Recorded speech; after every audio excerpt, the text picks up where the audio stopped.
Welcome to the Alarpa Podcast, the home for cultural chit-chat in and outside Madrid. People will talk.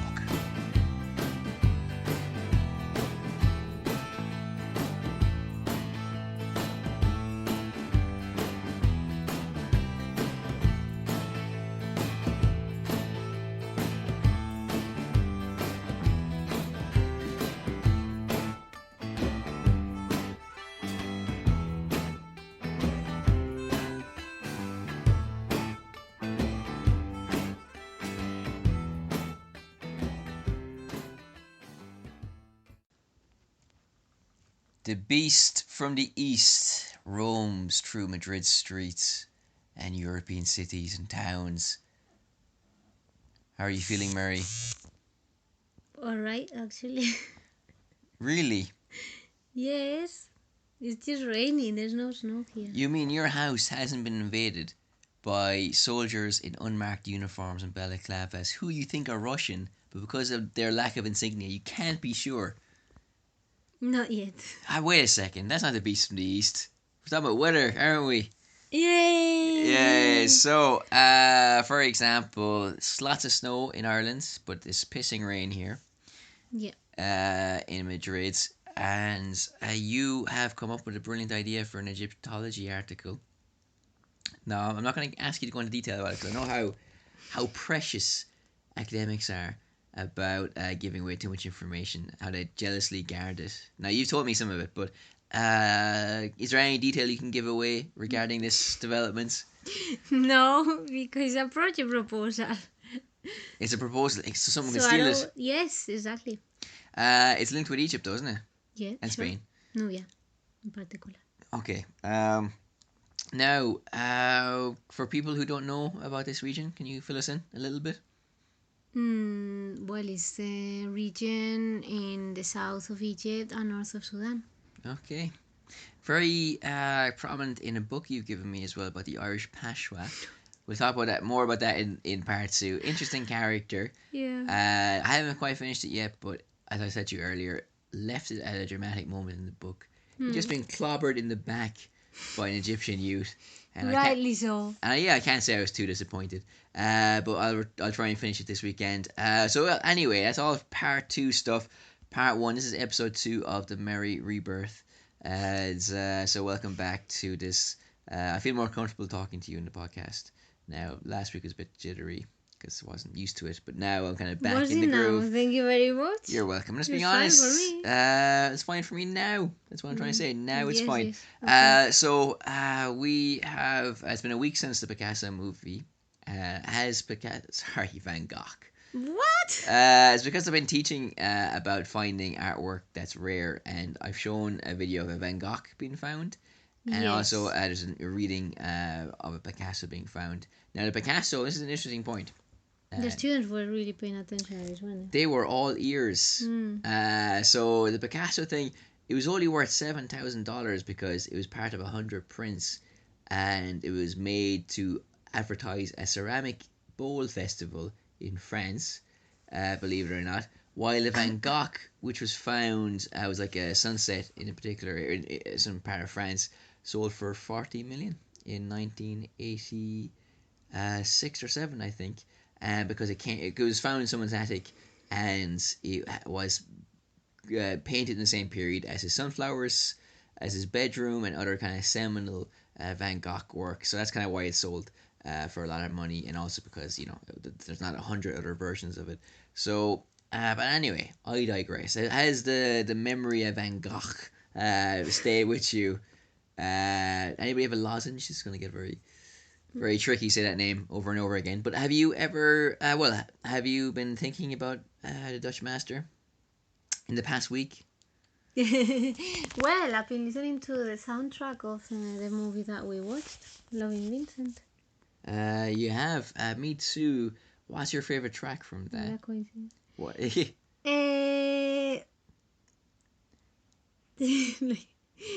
Sorry, is this under your confidentiality agreement regarding the Egyptian proposal as well? No, it's because I'm not sure how to pronounce it. Okay, well, actually, I have YouTube up in here, and it's a sower with a setting sun, It's a sower. for example. So it's a great track. I wasn't sure if it was the sword or the sound. Very profound and very elegiac, very kind of like melancholy, but also with a strain of beauty, which is why you could apply it to his life as well. So listen to that podcast if you haven't heard it. Don't be a selfish sorry, I can't swear anymore. Don't be a selfish cauliflower. Check out our Patreon account. Give us some money, please, if you want. If not, don't worry. And all the other stuff, all the other bits and pieces, we'll mop up in part 3. But I think we'll go directly to part 2 now. No. Yes.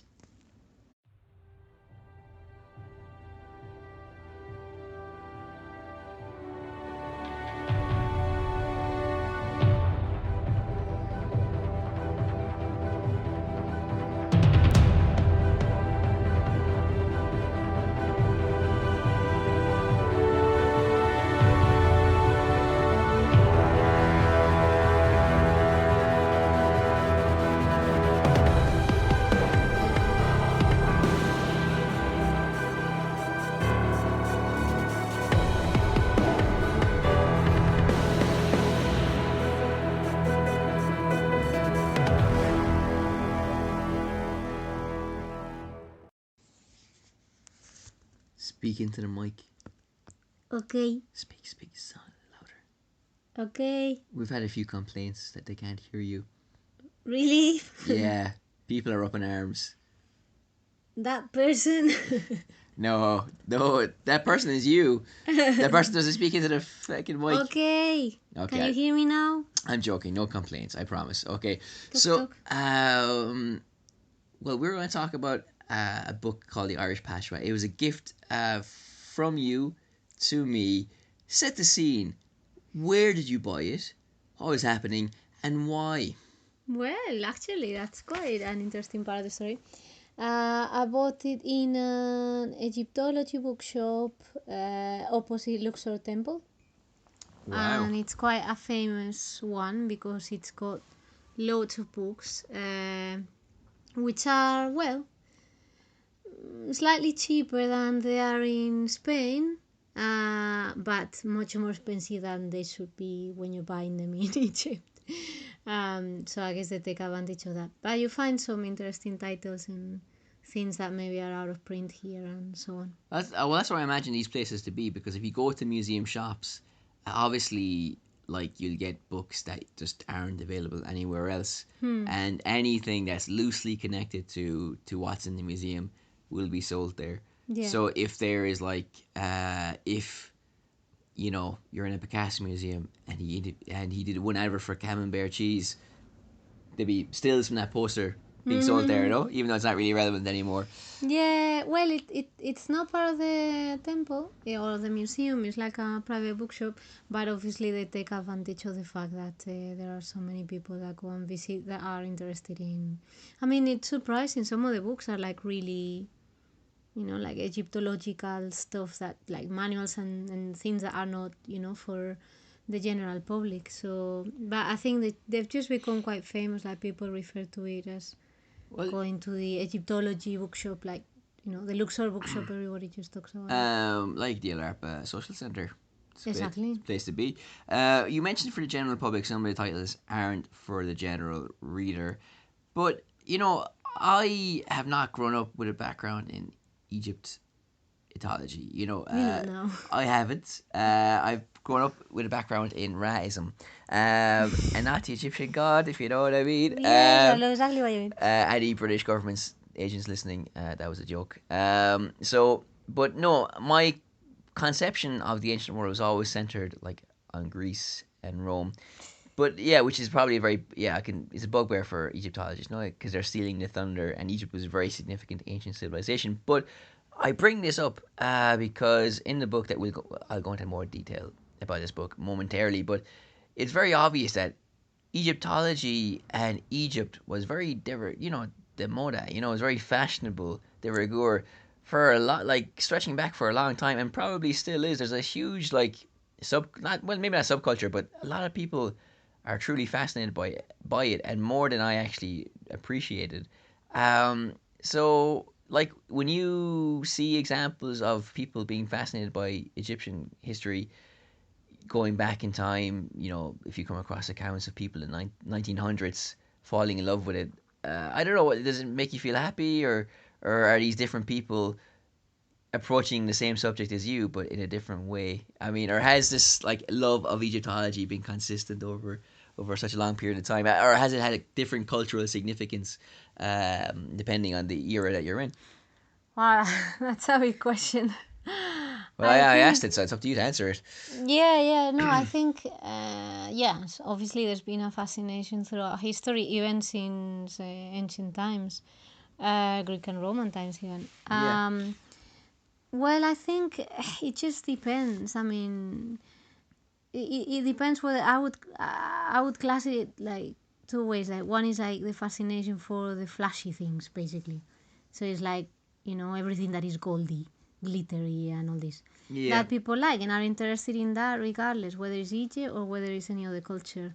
Obviously, there's all this mysticism and mystery that people like about ancient Egypt, which is not so much so if you actually know something about it. But I think there's another interesting side of it, which I would identify more with, which is something that the old travelers, like in the 19th century, 18th, 19th century, the first Europeans that went over to Egypt, recorded, which was this kind of like bucolic atmosphere and very like agricultural countryside like type of life that had been lost in many European countries with industrialization. So I think a lot of people like sort of yearned for that, even in the 20th century, especially. So when they went over there, they encountered some things. It was the case with Kurna, like the mud brick group of villages that were uh, demolished a few years ago. Speaking. Yes. Thank you for. I was trying to remember, a few years ago. Yes, they finished demolishing them about 7 years ago. I think I've mentioned them in other podcasts. But anyway, all this area, for example, which is very close to like Luxor Temple, was a modern. I mean, it was a traditional architecture, but from the 19th century. But it still created a fascination in people, and it's recorded by the first travelers because they saw the mud houses in the horizon and like the donkeys carrying the water, and it was all very quiet, and the river, and it was all very calm. And even when you go now, there's still that feeling when you are next to the river of like tranquility. There's so much to ask you about. There's three areas, but for example, with this kind of rustic nature of Egypt compared to European civilization, is it a form of peasant porn?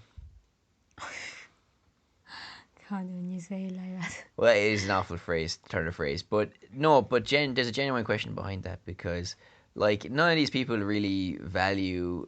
Well, it's a broad statement to say everybody, but like the stuff that I've seen, that I've read, the book that I'm reading now, they value this kind of innocence or this kind of pre-industrial nature society, for example. But and you can see that now with countries in North Africa as well. If you go to Morocco and you can meet other travelers there that will have the same kind of ideas. If you read passages about the early parts of the 20th century, the 20s, 30s, and 40s, they'll be talking about the markets and the snake charmers and all these kind of things. But I mean, are they just like selfishly hoping as well that this place stays stuck in time? Yeah, I think that's a very interesting observation. I think They're a shower obviously, of bastards, basically. well, we haven't really.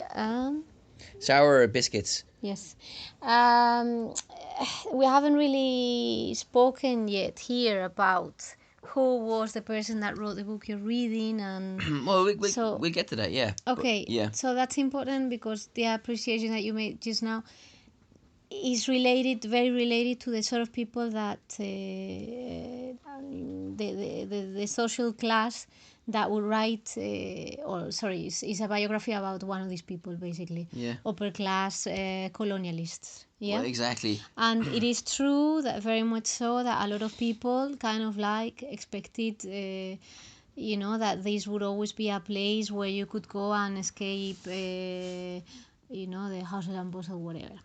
And still, some people believe that. There are other people that are genuinely fascinated by that, in as far as they want the communities to stay the same and stay the same in the sense of like keeping the traditions and keeping the way of life, Yeah. and not being like swept away by tourism in an unsustainable way. It's Perhaps there are not as many, admittedly, no, but they exist as well. it's a complex situation because, but they Yeah. say though, in time that we're referring to with the book, again, the first half of the 20th century, they said there's Yeah. two empires in Egypt: the British Empire and Thomas Cook, because there's so many tourists going there. Yeah. But also as well, these gentlemen, like this guy in the book, he like as he said was a colonialist, but also he did appreciate the freedom he could have away from stuffy England as he saw, in the conventions of a normal society or a European society that probably existed in other nations as well. But at the same time, you know, as we are all a bundle of contradictions, he had that idea in his mind, but still, I think, was mostly defined by his colonial attitude towards the natives, as it were. But now, before we get into the book, there's a couple of things I want to ask you about as well. One is about the mysticism. Now, this guy in the book was a big believer in mysticism, and we'll delve into that in a little bit as well. But people like W.B. Yeats, Arthur Conan Doyle, this was very fashionable at the late parts of the 19th century, early part of the 20th century, where you'd have like, kind of ghost societies, and they try and extrapolate kind of rituals or rules or kind of structure around these kind of happenings. And the belief was, excuse me, that the ghosts appear to you when you're like innocent and young, and then you would become old and more experienced, and you wouldn't experience apparitions anymore unless you really train yourself to become receptive to it. So there's a whole mystical element to it as well. That, as you mentioned earlier, people overstate that in Egypt, but there are people in England who really believed in it, and that's probably why they're attracted to Egypt as well. But going on as well, speaking about like English writers or people writing in the English language, now I've seen so many examples of poems drawing from Greek and Roman mythology. Is this a thing where like romantic poets and 19th century poets would draw a lot of their references from Egyptian lore and mythology, to the same extent as they would from Greek and Roman, or as they did from Greek and Roman? I wouldn't say so much about ancient Egypt. I knew it. I think it's more focused on Orientalism, which was, a whole school of thought, art, everything that it was very fashionable at the time. And I think the influence of Orientalism came from the countries and the history and culture, society and everything of the time. So, like, contemporary to them, to Yeah. the travelers. No, you're true. Not so much ancient Egypt. Yeah, well, that's true because in Madrid there's a plethora of house museums, so you can see the old estates of the rich people. And in one such one near Plaza de España, you can see the trinkets he picked up through a life of traveling and also just buying them or importing them. But you could see also the impact of Orientalism and love for Oriental things. And also in the Museum of the Romantic Museum, which is basically a house of a former rich person. You can see also like these Oriental artifacts and trinkets and things like that. And like I have an uncle who buys very gaudy things for us when he goes on holiday. So it could be like plastic pirate's gun if he's gone to a tropical island. So my question is, will this take artistic value in 100 years' time compared to the stuff that they collected? Because it's such a like odd assemblage of things, like without context and presumably without like great knowledge as well. So like if they had like all these Oriental kind of things in their house, they're just like accumulating like bits and pieces that have no real great value, to them. But I think it was probably the same in the past. I mean, because Well, that's what I'm talking about. These people now in the past, yeah. So like, I mean, the stuff that we get now, complete crap. But like yeah, for these people there, they're just collecting these things yeah. that are not couched in any kind of broader meaning, you know. I think it would be the same. You're right, because I don't know. A lot of the time, it was just purely like aesthetic criteria. They weren't interested in the history of the object. They just like the beauty of the object. And I think in your book, the person insists a lot on like wanting to acquire beautiful things, or And possessing beautiful things, things. and there's a very interesting psychoanalysis reason for that as well that the author of the book goes into. Don't worry, I'll keep it relatively clean. So the book is called Irish Pasha. Pasha. Yeah, but Okay, so you bought it near Luxor. You bought it from you because it's a melding of Egypt, and it had the word Irish in it. It turns out this guy spent like 5 seconds in Ireland. So, okay. In my defense, I have to say you couldn't unwrap the book, yeah. so it was not possible to see the. Was he on an Aer Lingus flight getting a connection here or something? Uh, 2 hours in Ireland before going off to where he's actually going. I think it was his parents that were Irish, wasn't it? Yeah, but again, not very Irish though. Not very Irish. Well, the In father. a scale of 1 to 10, how Irish? Like 3. plastic. Plastic Irish. Yeah. Okay. Well, no, the father is very Anglo-Irish, so but they really believed in In a scale of 1 to 10, British. yeah. The scale was then British. They're off the charts. The scale has lost its usefulness. Doesn't exist anymore. Okay. Yeah, it's been buried in a Union Jack. So you anyway, so you believe that this was an editorial trick to sell this probably because like as I said, he's not Irish. Like Yeah. that's just I refuse to believe that. But he's The not surname anyway. kind of gave it away a little bit. He did, yeah. He's Geyer Anderson. Geyer Anderson. Yes, Yeah. I mean that's not an Irish name. That's just a fact, you know. So, a nation once again. Okay. We're on the one road. Yeah, I think they get the idea. Okay. Anyway, like, don't stop me mid-song, mid-rebel song, please. Yeah, okay, finish. That makes you fucking English, you know Finish. that. Made me what? Fudgicle, fart. It's only one word that you have to repeat. English is not a swear word. That confused me. I didn't know which one to bleep out. Mm. Okay, so no, you firecracker eucalyptic. Okay. Okay, so but yeah, so I think that it probably was. You've got Tourette's. Yeah, what do you talk about Irish history? So you said it was like an editorial thing. Now I think that's probably true, but I don't understand the attraction of selling the Irish Pasha, compared to the British Pasha, because like in some respects Ireland has like a lot of links to Egypt, but in a more significant way, Britain's links to Egypt far outweigh perhaps any other country bar France. From a European context. Yes. Yeah, so why wasn't the British Pasha? Okay, do you want me to tell you my theory? But you're not gonna like it. Um, It's gonna make you sing lots of songs. yeah, I know Are you what. ready for this? Jesus. Okay, so Fudge? no, well, I said Jesus, so that's not a swear word. So sorry. So got too comfortable there. So no, don't. I know where you're going with that, so I don't want to hear it. Okay. You're going to say she thought he was British, and that's why she said it. No. No, I wasn't gonna say that. Oh, okay, good. What are you going to say? Okay, I was gonna say that on the sleeve, Yeah. in the summary that I didn't get to read because the book was closed, it Yeah. actually says his eccentric and entrepreneurial parents, his eccentric Irish parents. Yeah, well, Yeah. this is the thing about Americans. Like, not to generalize, but I'm going to generalize. I mean, I forgot to mention this about Americans earlier on in our conversation because, like, speaking about like people who go to a country and expect it to be a certain way, Irish Americans very well.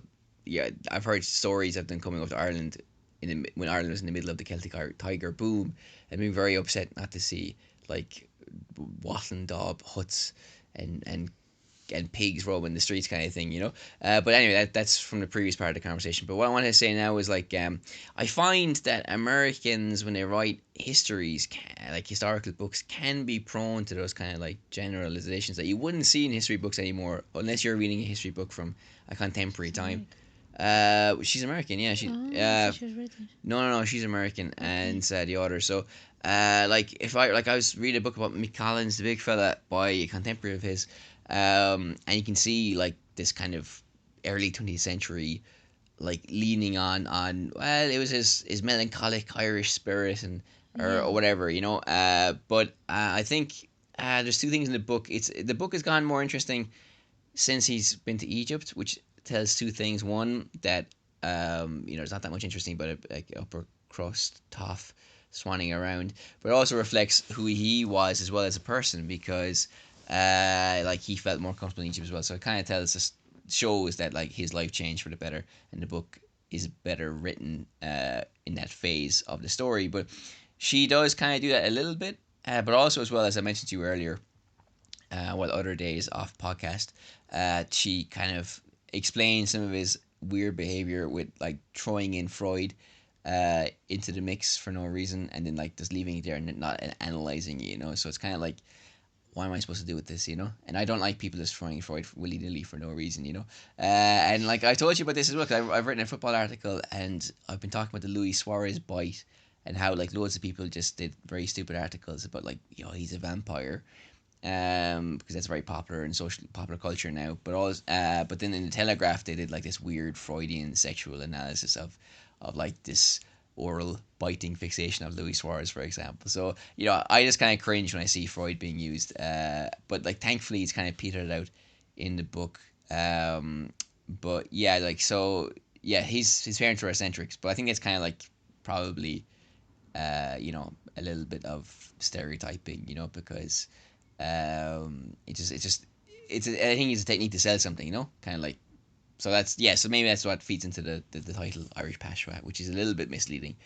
But a Pasha he was. Now I'm almost finished the book, but I have no idea what a Pasha is still. So what is a Pasha? Well, okay, like, wow, that's a complicated question.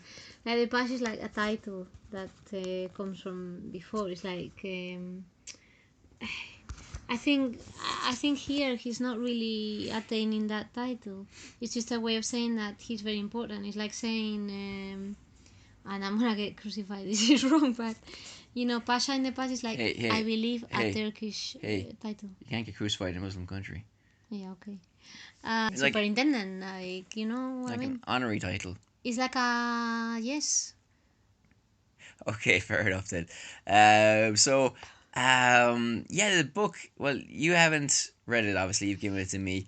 As you've probably gathered from what we've been talking about, like he's a upper class toff, loves Egypt, goes there, spends most of his life there. Don't know how it ends, but I think he dies eventually of old age, as happens to the best of us. He becomes a pasha. Well, no, he's a pasha for a long time there. Oh. Because no, he's a pretty big kind of fish in like from a young age. Now he was the first person in Tutankhamun's tomb with Lord Carver, the ladies, yeah, whatever, and a General Maxwell. Yes. Famous for what? What story does it? Shooting the men in 1916. Oh yes. A nation was Yeah. Yeah, I wasn't sure what you were after. The one thing that is you like about this book, because like a lot of it is just like him hanging around smoking hashish and like doing kind of weird things, but like every so often there's a very strong anecdote, like it's very clear. And I've told you this one before, and one of it was, I think it was Maxwell, a portly chap. And obviously there's a lot of narrow chambers, and you've been in a pyramid, I guess, so you know what it's like. And he got stuck, and then Gay Anderson was trying to pull him back, and he's like, "No, you fool, push me forward," because he wanted to be pushed into the tomb, for example, and then they could see it. And it goes into the whole myth around the famous curse of Tutankhamun, because Carver was dead weeks after. And it cleared up a lot of things for me because I used to read books like about great scandals of the 20th century, a series of books or great crimes of the 20th century or great mysteries of the 20th century, and that was one of them. And I actually believed that was true. Not that the The curse, curse of the Dungeon. no, but like the whole like the dog started barking in London when like he died in Egypt and all that kind of stuff, you know. But it gave all kind of bobbins. This was a teenager series. No? No, it wasn't. It was for adults, but I was advanced for my age, so I was reading it anyway. I was gonna say Yeah, because you believe that. yeah. You know, I just finished Dostoevsky. You know, I didn't want to start another great Russian masterpiece. I was like, I'll read something light. Yeah. So I read the Iliad, Summer read. and then I read that. Okay, So, fair enough. but like I was saying, it's great with anecdotes. I was telling you earlier in the car, like he was trained as a doctor. Now he believed a lot in mysticism. So like, there's one story of him, like being a doctor in Bedlam. Some gory things there, but also first posting in a real hospital at how like this girl was sick and he just felt a bad feeling that she's gonna die, even though what she was suffering from wasn't really that serious. So he took a bed like in a room down the hall, and then woke up and saw a ghost, and and that ghost told him to go to the girl, and then when he got to the girl, she was dead, and he asked the nurse, like, why, like, who is that woman? Was that her mother? She shouldn't be here. It's like, nobody's here, the door is locked. And like all these stories, like from in England and from Egypt, of him having visitations, I won't say that, apparitions, and having kind of like otherworldly experiences. So that kind of stuff peppers the book as well. Doesn't interest me as much, to be honest with you. The But drugs had no involvement in all these visions. not at this stage, because he loved hashish when he got to Egypt, and he tells a story of how like the men would be in a circle and pass very strong hashish around. So basically, they'd smoke it, you'd pass out, and then the person to your right would take it from your hands and take it, and then he'd pass out, and then it'd go around the circle, and after 10 or 15 minutes, they would wake up. And I said to you as well earlier, if they thought of their sweetheart, to use a polite term, before they passed out, they would be in a state of romantic congress in their dope-induced coma with that person if they kind of were thinking, fixating that thought before they passed out. I have to say, considering the contents of the book, you said it in a very elegant way. Yeah, there's stuff like I'm actually going to get into because I don't want to, and it's because it's fucked up, to be honest with you. But like he tried dope himself. Like he loved that part of like Egypt as well as like just smoking and all that kind of stuff. But as I said, there's strong anecdotes. He's a doctor. He went to one harem in a forbidden city where Christians couldn't set foot, but the Muslims there wanted help from the British, so they allowed him in. And once they found out he was a doctor, he looked after the leader of the city's daughter, and then the servants, and even one of the wives in the harem. And as I said to you earlier, she was so shy, they had to get a sheet and put that between her and him, cut a hole through it. She put her arm through that hole so he could kiss like her hand and do the whole ritual of greeting her, and then she stuck her tongue through the blanket, and he put the thermometer underneath the tongue so he could kind of like measure her temperature and everything. So, and he found it mildly amusing, and all these different things, and it's kind of like anecdotes like that really stand out and are interesting when you read it. I told you about the whaling as well. A lot of Egyptian people didn't want, especially mothers, didn't want their sons getting conscripted to the army because they had to fight very tough wars. They were badly trained, and a lot of them died. Also, they were the main economic means for that family. So if they were selected, there would be a lot of wailing and exaggerated kind of crying. There were black clothes in an effort to kind of dissuade the army from taking their sons. And I mentioned to you earlier, a BBC podcast about Irish funeral songs employed the same tactic.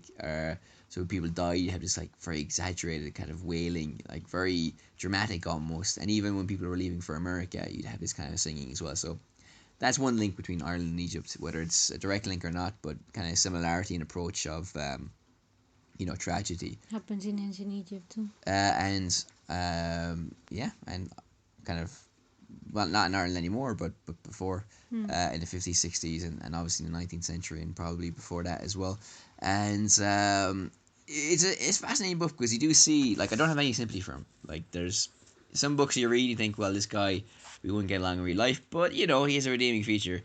I don't really have any interest in him as a person because he's just a colonial on permanent holiday, Yeah. involved with suppressing rebellions, but also as well like silly things like him and his interactions with other people. Now he was a loner. He didn't like hanging out with people. He valued his solitude greatly, but when he did hang out with other people, you know, all these stories of like of them going elephant hunting, and then the elephants would get like annoyed and rush them, and he like one incident he had to hide in a termite hill to escape, and like his servants abandoned him, and he was found like 2 days later, kind of like wandering the desert almost, you know, and it's just like so he's traveled around like Africa a little bit, and other times he would just go off the desert on his own.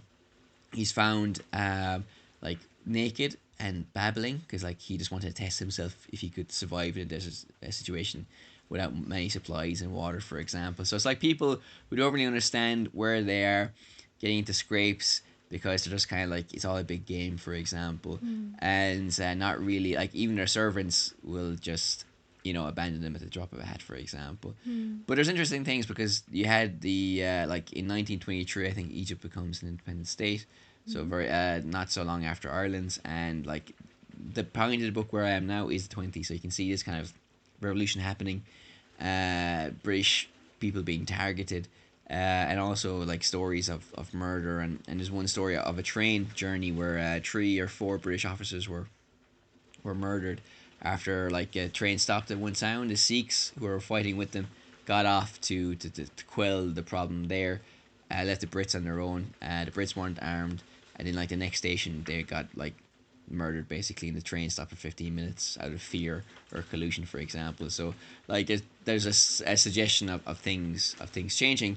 So it takes in a lot of things: mysticism, like eroticism of a very peculiar and strange kind, and also the kind of Egyptian nationalism and the end of the empire in a certain part of the world.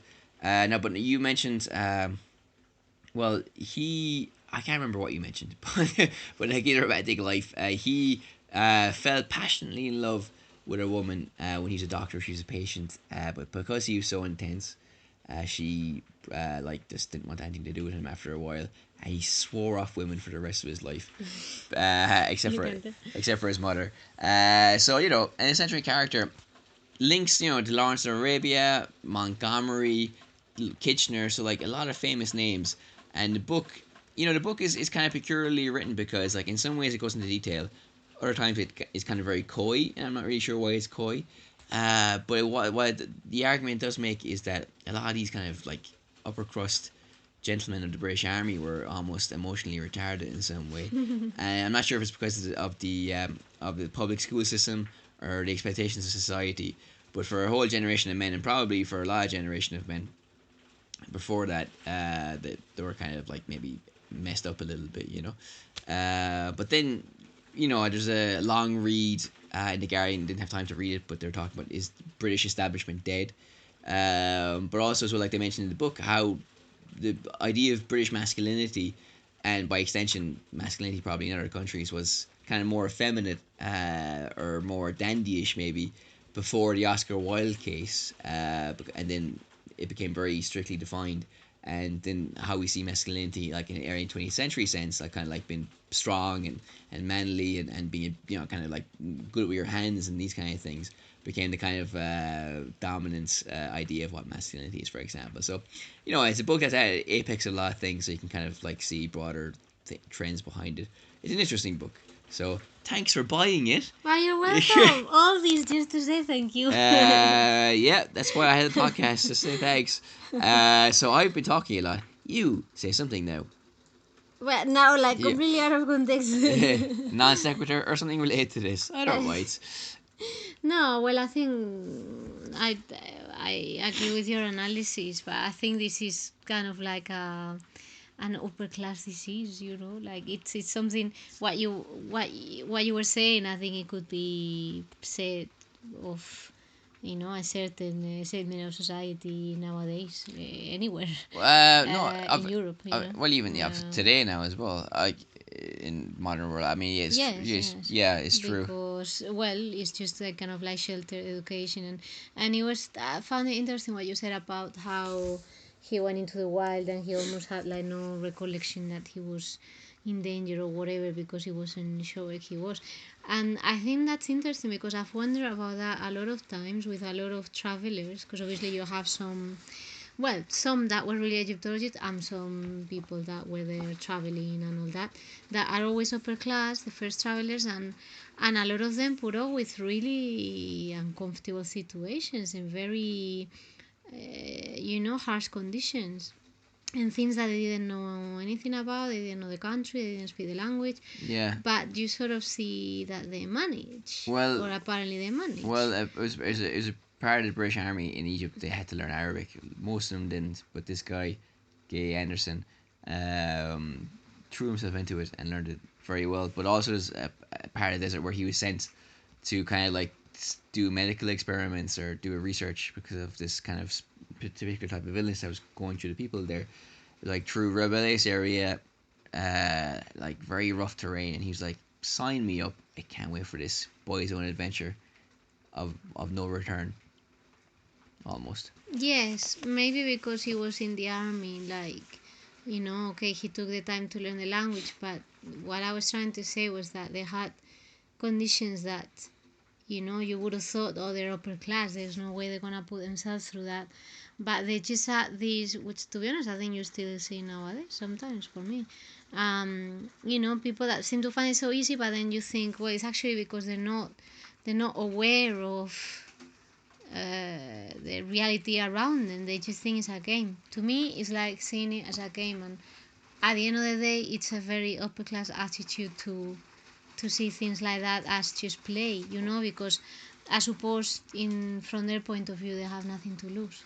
Well, it's the same thing as well because like Winston Churchill was in the Boer War. If you read his account of the war, it basically is like a giant game. In the book that you gave me, like there's battles going on in World War One.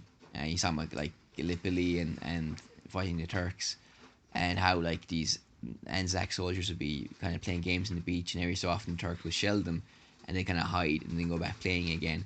Or like there could be like, shells going off in an area, and then the men would be just like eating sandwiches and drinking tea, and like as if they're at a party, and the women had withdrawn to the part, to another part of the house or whatever. So, but even like my uncle, my other uncle, my cool uncle, has said like before that if you see people today who join ISIS or become war photographers or join some like militia, like in Afghanistan or whatever, they wear a turban, take pictures and like it just seems like they're just kind of like playing some kind of role. So I think like a lot of people do see great adventure in going off and doing these conflicts. Okay, anything else you want to say? Nothing else. I think we've gone on long enough. Blistering barnacles, I think we have. So I'll pause it there and we shall go to what's Egyptian for Arabic for tree? Talata. Part talata. Ta-ra!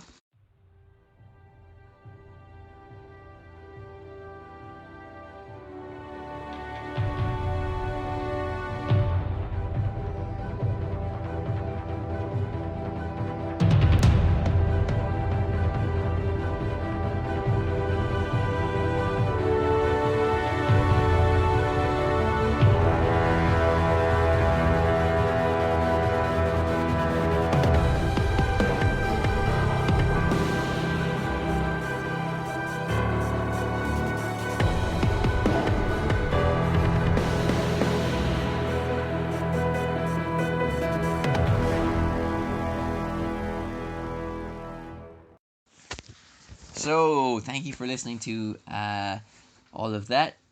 So, that's it. Don't really have much more to say. So, thank you very much for listening. And see you next week. You said you want to do it quickly. Yeah, okay. Not this quickly. Can you just specify how quick is quick? Nah, as quick as just saying bye and hear us next week. Yes. So you can check us out on alarpa1 alarpa1 Twitter, alarpamedia.com is our website. Patreon, give us a yo-yo if you can spare it, and stay tuned for all our wonderful happenings as they come, no? Yes, we have a lot of things in March. Okay, so we shall march on toward that. And we'll be talking to you later. What's Arabic for boy? Masalama. What's it? Masalama. Inshallah.